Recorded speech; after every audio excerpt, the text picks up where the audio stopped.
स्वागत है आप सभी लोगों का मेरे चैनल साइंस टू टेक्नोलॉजी में। मैं अनुपम विपुल आप सभी लोगों का स्वागत करता हूं आज के शो फ्यूचर फ्राइडे में। आज हम लोग बात करेंगे solar dome for water extraction. तो आइए समझते हैं। तो यहाँ पे समस्या क्या है? समस्या ये है कि हम इंसानों को पानी बहुत चाहिए और हम लोग बहुत पानी गटकते हैं, मतलब अपना समझ के गटकते हैं। तो इसका ये साइड इफेक्ट होता है कि जो नेचुरल सप्लाई है, चाहे वो रेन हो चाहे वो रिवर्स हो, ये सब सप्लाई नहीं कर पाता। यानी कि नेचर का जैसे हमारी सप्लाई कैपेसिटी है 1 मिलियन लीटर, हम लोग 10 मिलियन लीटर गटकते हैं। हम लोग इतना ज़्यादा पानी यूज़ करते हैं कि हम लोग लिटरली, मतलब मजाक नहीं करो, सीधे सीधे समुंदर को चूस लिए एकदम। ये हो चुका है रियल सी। खत्म खत्म दी एंड। वहाँ पे मतलब आपको बोट फंसे हुए मिल जाएंगे, क्योंकि वो बोट मान ली कभी वहाँ पे था, छोड़ के चले, हो जाता है, कई बार होता है, अरे बोट वहाँ खत्म है, पानी खत्म हो गया। ये हो चुका है। तो ये समझ लिया हम लोग पानी बहुत कंज्यूम करते हैं और समस्या वही है कि नेचर का जो साइकिल है वो रिप्लेनिश नहीं कर पाता है। तो हम लोग को अपने से कुछ करना पड़ता है। तो सबसे बड़ा सोल्यूशन जो है वो है डिसैलिनेशन। ऐसा क्यों? क्योंकि समुद्र में इतना पानी है, यानी कि मतलब महासागर जिसे कहते हैं, ओशंस है, उसमें इतना ज़्यादा पानी है कि हमारे कभी कभी कमी नहीं होने वाली। टेंशन ही नहीं लेना है, कभी कमी नहीं होने वाली। लेकिन वो अनयूजेबल है हमारे लिए और उसका सिर्फ एक ही कारण है, उसमें सॉल्ट बहुत है। तो अगर आप सॉल्ट निकाल देते हैं, समस्या सॉल्व। लेकिन सॉल्ट निकालना बहुत महंगा है और उससे एक और साइड इफेक्ट होता है कि जैसे कि पहले हम लोग इवेपोरेशन का इस्तेमाल करके करते थे, काम जरूर करता है लेकिन बिजली अपना समझ के कर सकता है। सिर्फ मिडिल ईस्ट के कुछ कंट्री अफोर्ड कर पाती है, क्योंकि बिजली बिल बहुत आता है, यानी कि उसका पर लीटर कॉस्ट, यानी कि पर क्यूबिक मीटर के लिए आपको कितना डॉलर देना पड़ रहा है, वो बहुत ज़्यादा आता है। तो अभी जो डेवलपमेंट हो रहा है वो है रिवर्स ऑस्मोसिस में। रिवर्स ऑस्मोसिस जो है काफ़ी काम करता है और इवेपोरेशन के कंपेयर में कम ये देता है, कम मतलब समझिए बिजली खाता है, तो दाम घट जाता है बल्ले बल्ले। लेकिन साइड इफेक्ट है कि ब्राइन उससे निकलता है, मतलब वो इवेपोरेशन वाले में भी निकलता है। मतलब अगर आप समुद्र से नमक निकाल दे रहे हैं, वो नमक जो है उसका क्या करेंगे? तो यही होता है ब्राइन। जो आरओ वाटर में आप देखते हैं, जैसे कि आपके घर में आरओ होगा तो आप देखते हैं पाइप निकलता है, उससे भी पानी ऑलमोस्ट क्लियर ही रहता है, लेकिन उसमें कॉन्सेंट्रेशन बढ़ जाता है। जो भी आपका मिनरल कॉन्सेंट्रेशन इनपुट में था, आउटपुट में उसका डबल हो जाएगा। तो मतलब समझिए जैसे कि अगर 10 मिलीग्राम पर लीटर था तो वो 20 हो जाएगा। या कुछ कुछ केसेस में बहुत अच्छा आरओ है तो बहुत ज़्यादा बढ़ा सकते हैं कॉन्सेंट्रेशन। आपको आउटपुट दिखेगा सिर्फ निकल रहा है, ये निकल रहा है, वाटर निकल रहा है, लेकिन वो बहुत ज़्यादा सॉल्टी है। तो जनरली जो बहुत बड़े बड़े डिसैलिनेशन प्लांट होते हैं, उसका जो आउटपुट जब समुद्र में डाला जाता है, वो समुद्र का वो एरिया को डेड कर देता है, क्योंकि उसका कॉन्सेंट्रेशन जो है, मतलब नेचर जो वहाँ पे इवॉल्व हुआ है, जैसे सी वीड्स हो गए, उसका है कि मैं इतना कॉन्सेंट्रेशन को मैनेज कर लूँगा। आप उसका डबल कॉन्सेंट्रेशन डाल देते हैं तो वो नुकसान कर देता है। और प्लस चूंकि वो इतना ज़्यादा मतलब अमाउंट में हम लोग डंप कर रहे हैं कि वो उस जगह पे सीधे सीधे ऑक्सीजन खत्म कर डाल रहा है।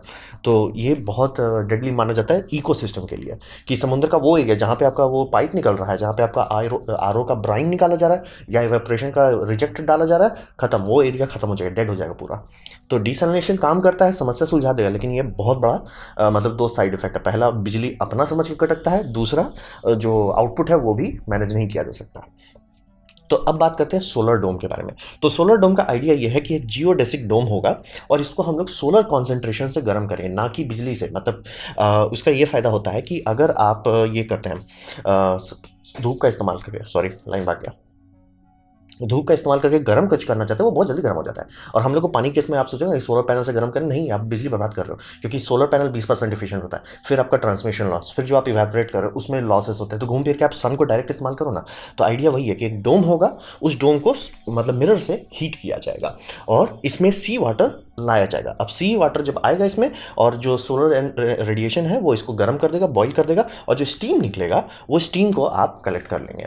तो ये आइडिया है सोलर डोम का। तो बेसिकली समझिए आरओ नहीं हम लोग इस्तेमाल करेंगे, और इवेपोरेशन का मतलब कोल या नेचुरल गैस या पेट्रोलियम की जगह पे सीधे सोलर पे करेंगे डिसैलिनेशन। मतलब ये अभी भी डिसैलिनेशन हो रहा है, आरओ जैसा नहीं हो रहा है, लेकिन एनर्जी जो है वो हम लोग सन से निकाल रहे हैं। तो जैसे सोलर कॉन्सेंट्रेटर फार्म जैसे होते हैं, बस वैसी ही। और यहाँ पे टावर की जगह पे एक डोम रहेगा, डोम के अंदर ये सारा चीज़ किया जाएगा, जियोडेसिक डोम। तो ये काफ़ी बड़ी मात्रा में पानी को हैंडल कर सकता है। तो अब बात करते हैं इसका फ़ायदा क्या है। ये स्मॉल स्केल प्रोडक्ट है जो एक्चुअली बनाया जा चुका है। तो इसका मेन फ़ायदा है लो एनर्जी, यानी कि बिजली की खपत बहुत कम होगा। तो हिसाब ये समझिए, क्योंकि अगर आप सन को डायरेक्टली यूज़ कर लेते हैं, सन सोलर एनर्जी आए, जैसे मान ली 1 किलोवाट पर मीटर स्क्वायर है, उसको आप डायरेक्ट यूज़ कर लेते हैं, वो बहुत फ़ायदेमंद है वर्सेस आप सोलर को मतलब सोलर एनर्जी को सोलर पावर प्लांट में बदलें, फिर वहाँ कन्वर्सन इनएफिशिएंसी होगी, फिर ट्रांसमिट करें, फिर उसको फिर उस एनर्जी को फॉर्मेट बदलें, तो बहुत लो इफिशिएंसी होती है। इसीलिए सोलर पैनल से ये सब करना कोई फ़ायदेमंद नहीं होता। लेकिन अगर आप डायरेक्ट सन का एनर्जी का इस्तेमाल कर रहे हैं, कोई टेंशन नहीं है, बहुत इफिशियंट होता है।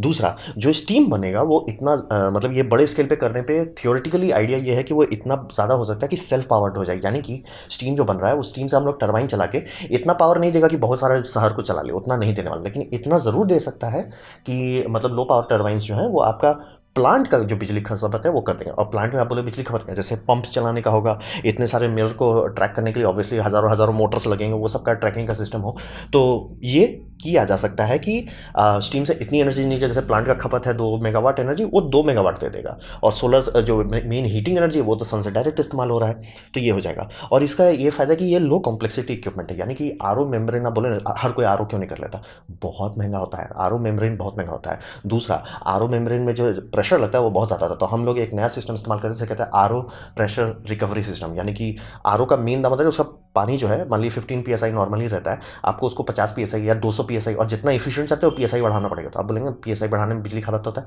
वो लगता है। फिर उसके बाद एक रिकवरी यूनिट लगाया जाता है, क्योंकि जो ब्राइन निकल रहा है उसमें भी अभी भी बहुत प्रेशर है, तो मान लीजिए वो 100 PSI पे है, तो अब रिकवरी एजेंट लगाते हैं कि 75 PSI इनकमिंग वाटर में वो डाल सके, ताकि इफिशियंट हो जाए। ऐसे ऐसे करके एनर्जी मतलब आर ओ प्लांट को इफिशियंट बनाया जाता है, तो वो बहुत महंगा हो जाता है। ये उसके कंपेयर में बहुत सिंपल है, बस एक डोम बनाना है, जितना बड़ा मतलब आपको जितने बड़े शहर को पिलाना है पानी, उसके हिसाब से आपका डोम बनेगा, या कुछ कुछ छोटे छोटे बना लीजिए। और ये मिरर वाला सिस्टम है जो कि बनाया जा चुका है, मास प्रोडक्शन है, आप कंपनी में ऑर्डर कर सकते हैं, हीलियोस्टैट करके कहा जाता है।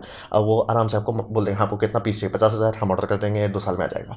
तो समझिए लो कॉम्प्लेक्सिटी और मैन्युफैक्चरेबिलिटी, मतलब इसमें कुछ भी ऐसी नई टेक्नोलॉजी नहीं है जो पूरा मतलब समझ आपको इंडस्ट्री बनाना पड़ेगा, वो नहीं है। और इससे ये फायदा होता है कि चीप एंड एक्सेसिबल होगा, क्योंकि समझिए मिडिल ईस्ट जो है वो पानी सिर्फ इसी कारण से ला पा रहे हैं, उनके पास तेल का पैसा है। अगर देश के पास तेल का पैसा नहीं है, जैसे अफ्रीका में उनकी बैंड बच जाएगी अगर डिसैलिनेशन प्लांट चलाने की कोशिश किए, तो वही समझना बहुत जरूरी है। ये लो एनर्जी रिक्वायरमेंट आम लोगों की समस्या को सुलझा देता है कि इंडिया में बना सकते हैं। इंडिया में भी है, ऐसा नहीं कि डिसैलिनेशन प्लांट नहीं है, लेकिन बहुत कम है। और पूरा इंडिया को अगर आप पिलाना चाहते हैं, 1.5 बिलियन लोगों को पिलाना चाहते हैं, तब तो भूखे मर जाएंगे हम लोग। तो वही समझिए एनर्जी का रिक्वायरमेंट कम करना बहुत ज़रूरी है।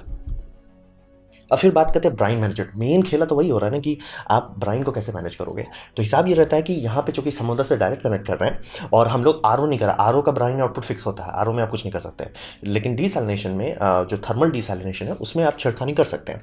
तो यहाँ पे समझिए सॉल्ट कॉन्सेंट्रेशन को ट्यून किया जा सकता है, यानी कि कितना समुद्र का पानी आ रहा है और कितना इवेपोरेट हो रहा है वो आप चेंज कर सकते हो। आप ऐसा कर सकते हैं, बहुत ज़्यादा समुद्र का पानी लिया तो इवेपोरेशन जरूर होगा, लेकिन कंपैरेटिवली सॉल्ट कॉन्सेंट्रेशन जो बढ़ेगा वो कम होगा। क्यों? क्योंकि मतलब बफर ज़्यादा है, तो उससे ये होगा कि कॉन्सेंट्रेशन थोड़ा सा बढ़ा।